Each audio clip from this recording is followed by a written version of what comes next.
Très bien, écoutez, un plaisir renouvelé d'être ici. Et donc je vais vous parler de traitement en général. Alors certaines choses, on va aller un peu vite puisque ça a été vu par Xavier. Mais je voulais rappeler, comme on dit, quelques fondamentaux. Parce que ça, c'est le traitement que la plupart d'entre vous ont reçu en traitement d'attaque. En fait, ce qu'il faut comprendre dans les vascularites en général, et effectivement on focalise plus sur la maladie de Wegener, ce qu'on appelle la GPA aujourd'hui, c'est qu'il y a un traitement pour mettre les gens en rémission, et après il y a un traitement d'entretien dont la seule finalité est d'empêcher la rechute de la maladie. C'est-à-dire qu'à la fin du traitement d'attaque, qui va durer en moyenne 4 mois, c'est pas très long, les patients sont en rémission. C'est-à-dire que la maladie, il n'y en a plus. Mais tout le problème, c'est que cette maladie a une propension naturelle à la rechute. On sait que autrefois, quand on traitait les malades quelques mois, 100% d'entre eux rechutaient.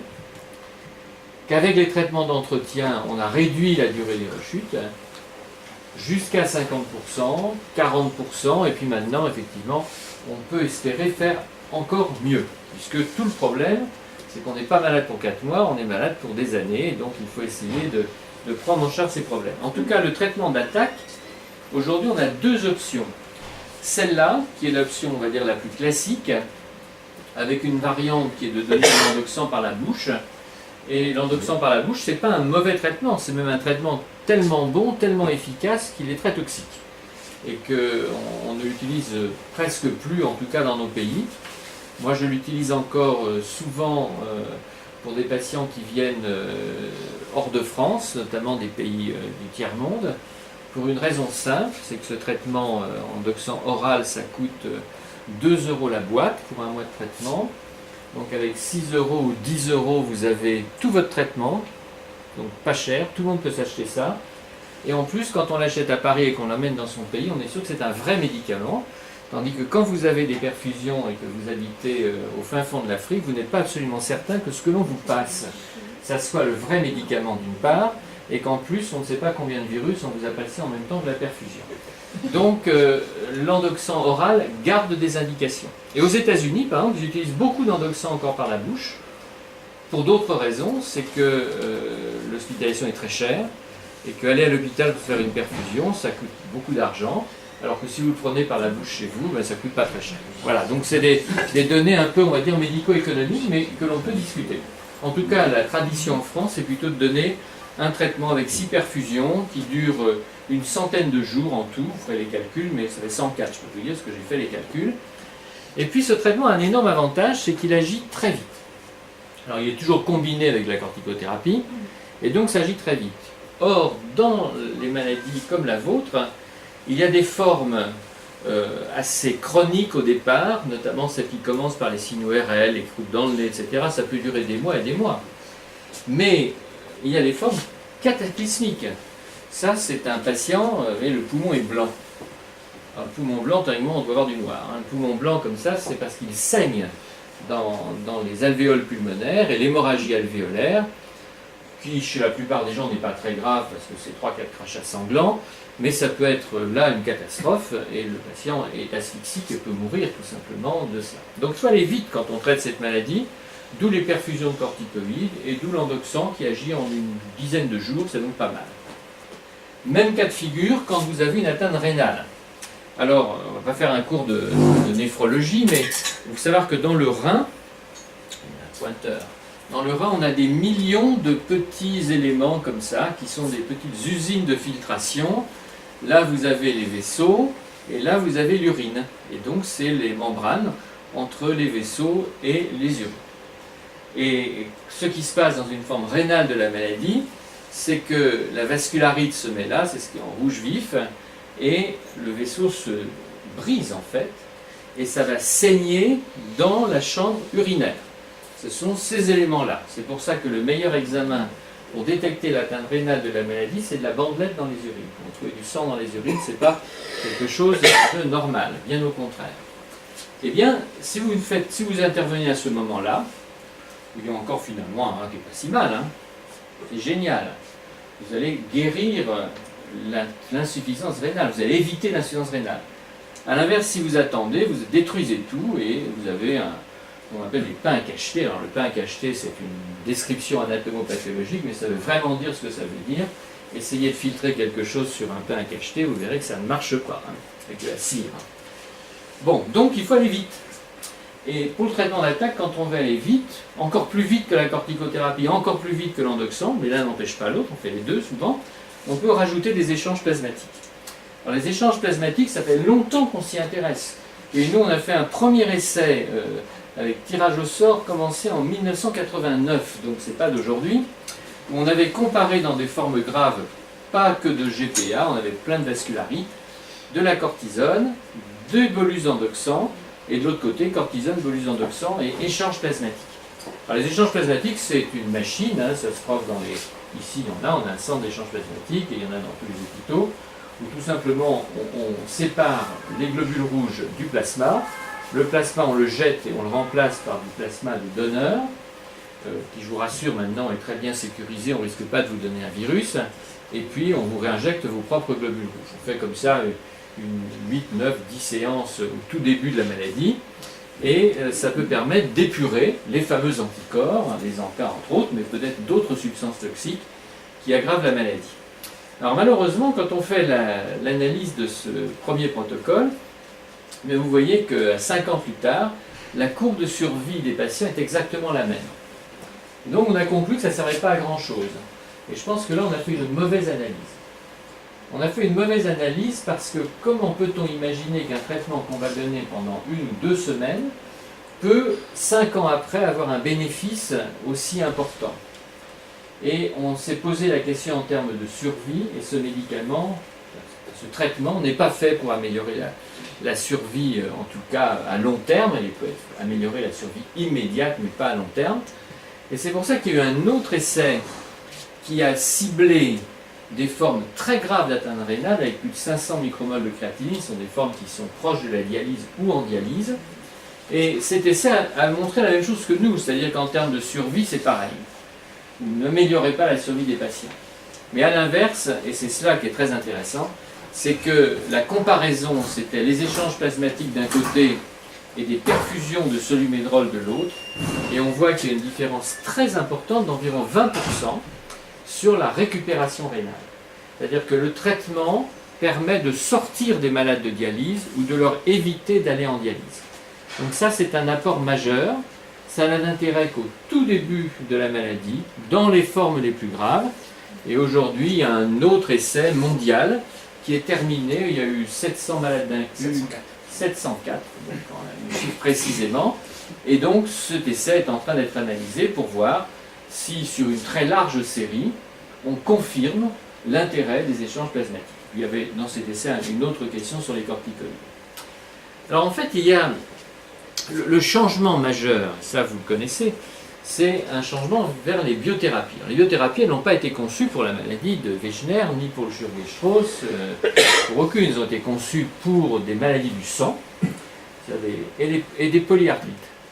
Donc les anti-TNF, c'était la polyarthrite rhumatoïde ou les spondylarthrites. Et puis le rituximab, c'est un médicament qui a été fait pour les lymphomes. À un tel point, d'ailleurs, quand on me dit, mais on a du recul sur ce médicament, quand on propose le rituximab à quelqu'un aujourd'hui, non seulement on a du recul, c'est qu'il va être, comme on dit, biosimilarisé, c'est-à-dire copié dès l'année prochaine. Parce qu'avant qu'il y ait les indications vascularites, il y a eu les indications lympho, mais le médicament est connu depuis une vingtaine d'années. Donc ce n'est pas non plus extrêmement récent, mais on a appris en fait à s'en servir. Mais les premiers essais de biothérapie, c'était avec les anti-TNF, donc les médicaments de la polyarthrite. Alors on va aller très vite parce que globalement, là c'est une comparaison d'Ambrel et de méthotrexate en entretien. C'était pour essayer de prévenir les rechutes, ça ne marche pas. Donc Excite, on n'en parle plus. Et là où il y a véritablement une indication, c'est le rituximab. Le rituximab a changé considérablement l'approche thérapeutique de la maladie. Elle l'a changé à partir de la publication de ces 2 articles, c'est-à-dire 2010, où le traitement a été évalué comparativement à l'endoxan en traitement d'attaque, c'est-à-dire d'initiation de la rémission. L'initiation de la rémission avec un protocole que je vous résume ici. Les patients ont des bolus de corticoïdes. Un groupe reçoit de l'endoxan. On est aux États-Unis, donc c'est de l'endoxan oral. Et de l'Immurel derrière, enfin, le traitement que vous avez reçu tous avec quelques variantes. Et dans l'autre groupe, c'est du rituximab, 4 perfusions, donc ça prend 3 semaines. Et rien. Un placebo. Rien derrière. Et le résultat publié initialement, celui de la publication de 2010, c'est celui-là, c'est les 6 premiers mois. Et dans les 6 premiers mois, eh bien, on montre globalement que ça fait pareil. C'est pas mieux que l'endoxan, ça fait pareil. On me dit, mais pourquoi privilégier à ce moment-là le rituximab qui coûte 3 000 € le gramme par rapport à l'endoxan qui coûte 2 € la boîte? Bien parce qu'il n'y a pas que des problèmes financiers, il y a aussi des problèmes de tolérance du traitement. Alors on aurait tort de penser que le rituximab est un médicament complètement bien toléré, comme si vous achetiez une bouteille de Vittel, mais c'est un traitement qui a ses effets secondaires aussi. Il en a même autant que l'endoxan, mais pas les mêmes. Et l'endoxan est un médicament qui peut induire des cancers à très long terme. Et notamment les cancers de la vessie, on peut les voir apparaître 20 ans après avoir pris de l'endoxan. Surtout à une époque où on a traité les patients par l'endoxan pendant 1 an, 2 ans. J'ai vu des gens qui recevaient 2 ans d'endoxan. Alors évidemment, la dose cumulée d'endoxan sur 2 ans était considérable et on a des cancers à long terme. En plus, ça rend les gens stériles. Alors pas avec les schémas actuels. Les schémas actuels, on les traite 3 mois. Donc les effets secondaires dont je viens de vous parler sont de toute évidence réduits. Aujourd'hui, le maniement de l'endoxan fait qu'on continue à en donner parce qu'on en donne 3 mois là où on en donnait 2 ans. Donc ça a complètement changé les choses. Mais on est quand même confronté, j'ai encore d'avoir la semaine dernière un patient que j'ai soigné pour une fois qu'il avait soigné au début, mais j'ai en charge actuellement, pour un Wegener il y a 20 ans, et 20 ans après il fait un cancer de la vessie. Il va guérir son cancer de la vessie, c'est pas c'est un problème, mais on va régler le problème, mais quand même c'est pas quelque chose dont on se réjouit quand même, hein. Personne n'aime ça. Alors que le rituximab, lui, jusqu'à preuve du contraire, et on a 20 ans de recul à cause des maladies du sang, pour lesquelles il était utilisé, n'induit pas de cancer, n'induit pas de lymphome, et ne donne pas de stérilité. Et ça, c'est extrêmement important, puisque la population de ces vascularites, c'est moitié homme, moitié femme, que même si l'âge moyen est autour d'une 50aine d'années, il y a quand même beaucoup de gens jeunes, et notamment de femmes jeunes, et les femmes qui veulent avoir des enfants, aujourd'hui, on ne les traitera plus avec de l'endoxan, on va leur donner du rituximab. Ça paraît une recommandation de base. Et puis avoir 2 médicaments qui font aussi bien, c'est un autre avantage.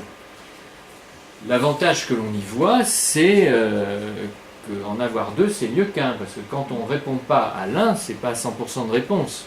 Eh bien on a le deuxième, ceux qu'on commence au Ritux qui ne marche pas, on leur donne de l'endoxan, ceux qu'on a commencé à traiter par l'endoxan et ceux qui ça ne marche pas, on passe au rituximab. Donc on a élargi la palette des traitements.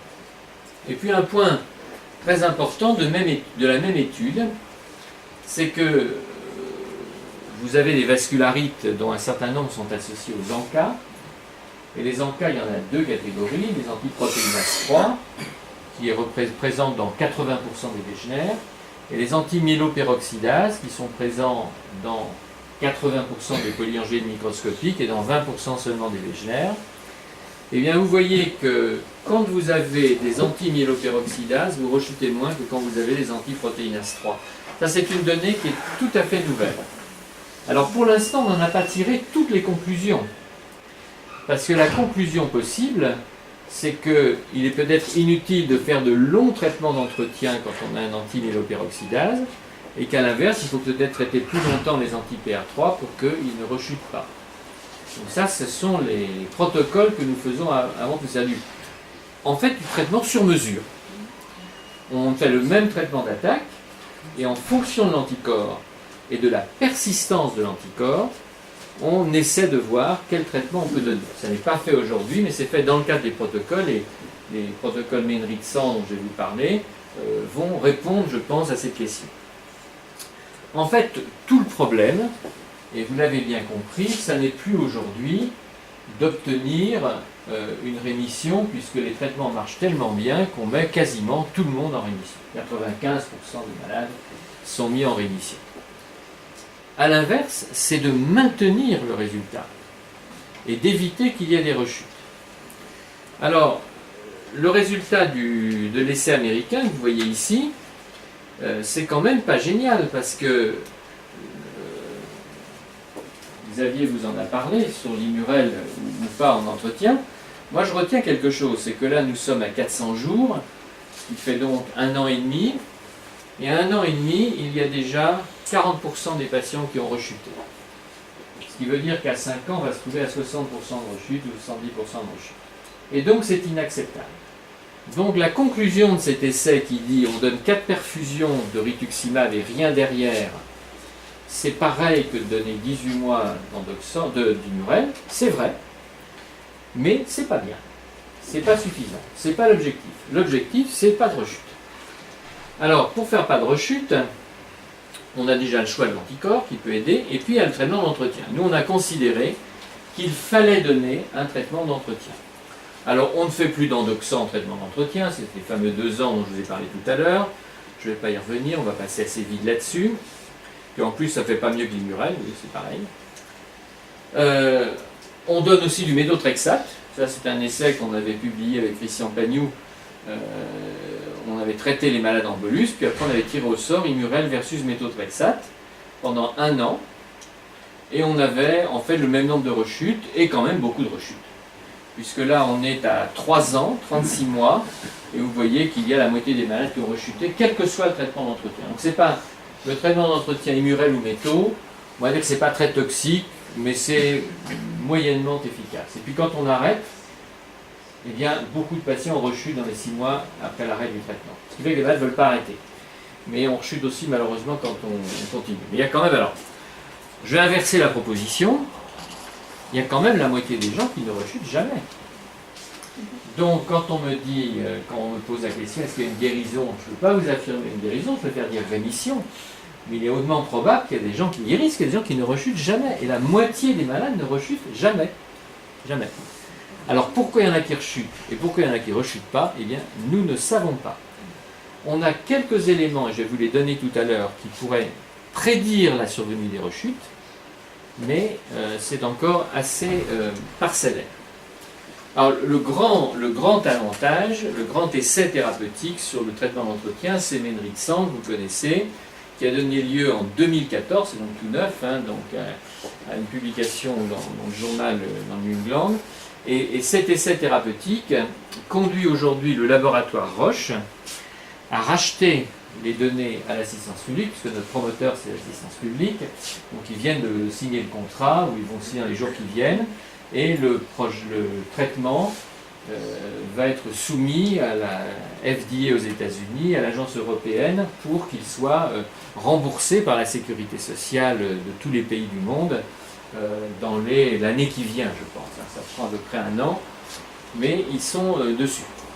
Alors ce protocole était très simple, on a comparé l'Immurel et les perfusions, globalement une tous les 6 mois. On a traité les malades pendant 1 an et demi à peu près, jusqu'à 22 mois, et puis on a regardé ce que ça donnait à 28 mois. Et là on a eu des surprises très agréables, puisque si on voit les rechutes majeures, sous Immurel on a ce qu'on s'attendait à trouver. Environ 30% de rechute à 2 ans.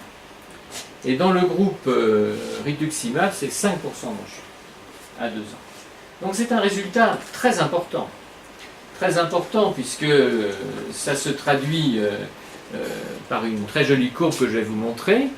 Et on voit aussi le mécanisme d'action. C'est-à-dire que si vous comparez le rituximab et l'Immurel, azatioprine c'est l'Immurel, eh bien vous voyez que pour les ANCA, avec le rituximab, on n'a plus que 24% de positivité des ANCA après 28 mois, alors que sous Immurel, on a 60% qui ont encore leurs anticorps.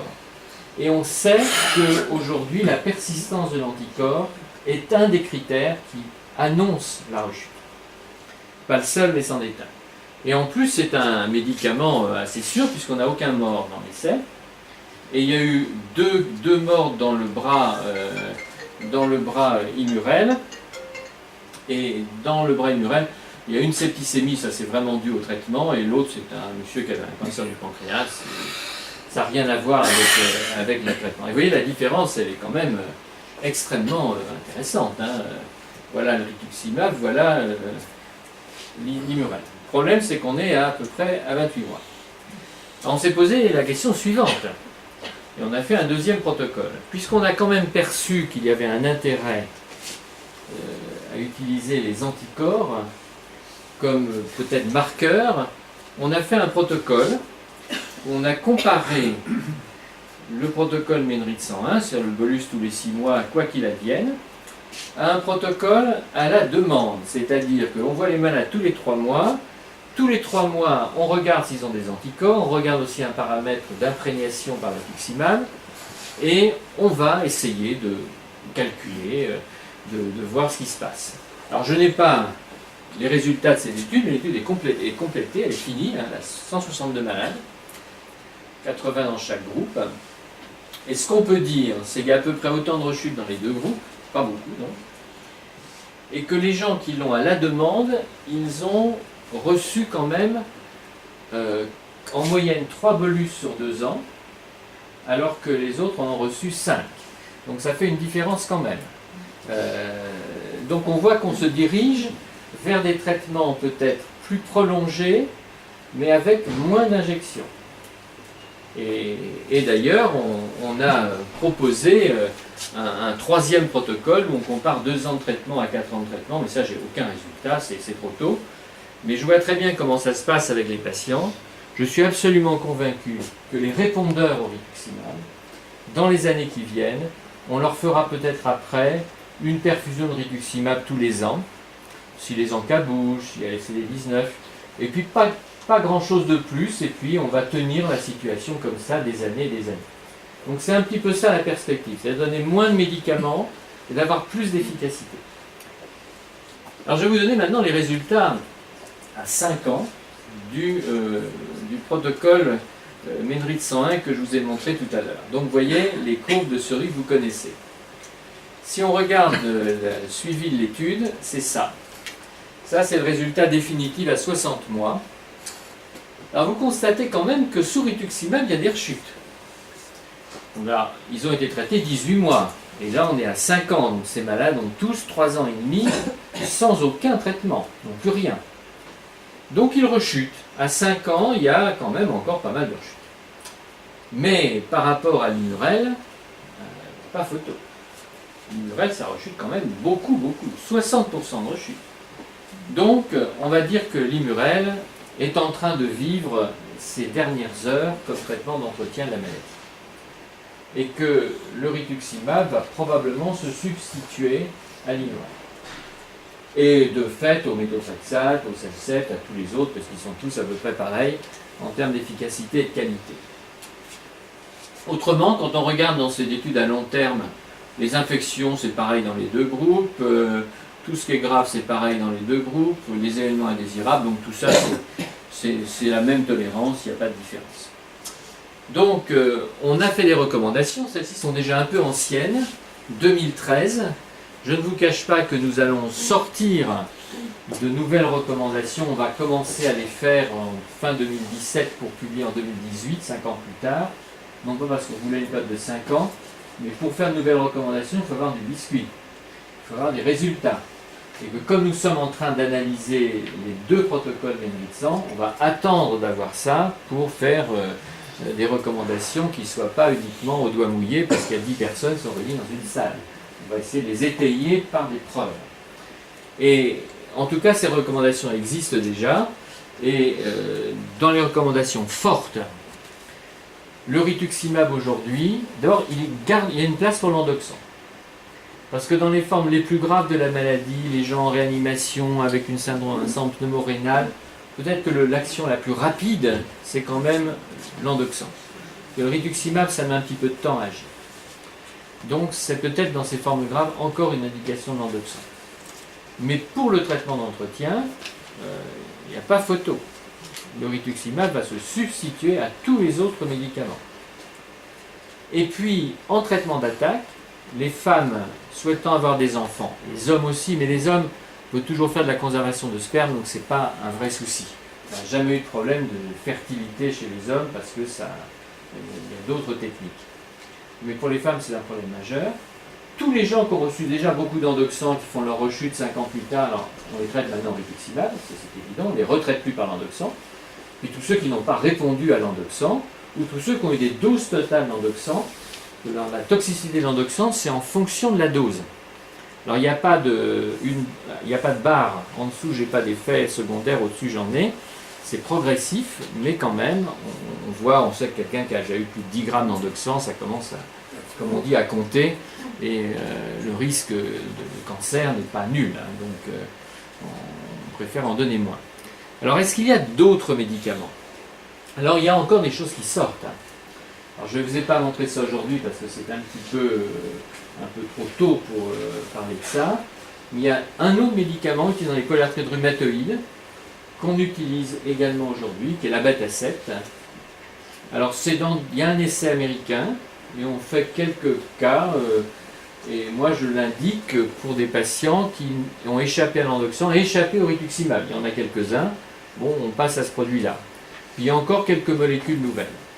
Et pour ceux d'entre vous qui ont le Sjögren-Strauss, le Sjögren-Strauss c'est une maladie donc on appelle EGPA, c'est-à-dire granulomatose avec polyangéite et éosinophile.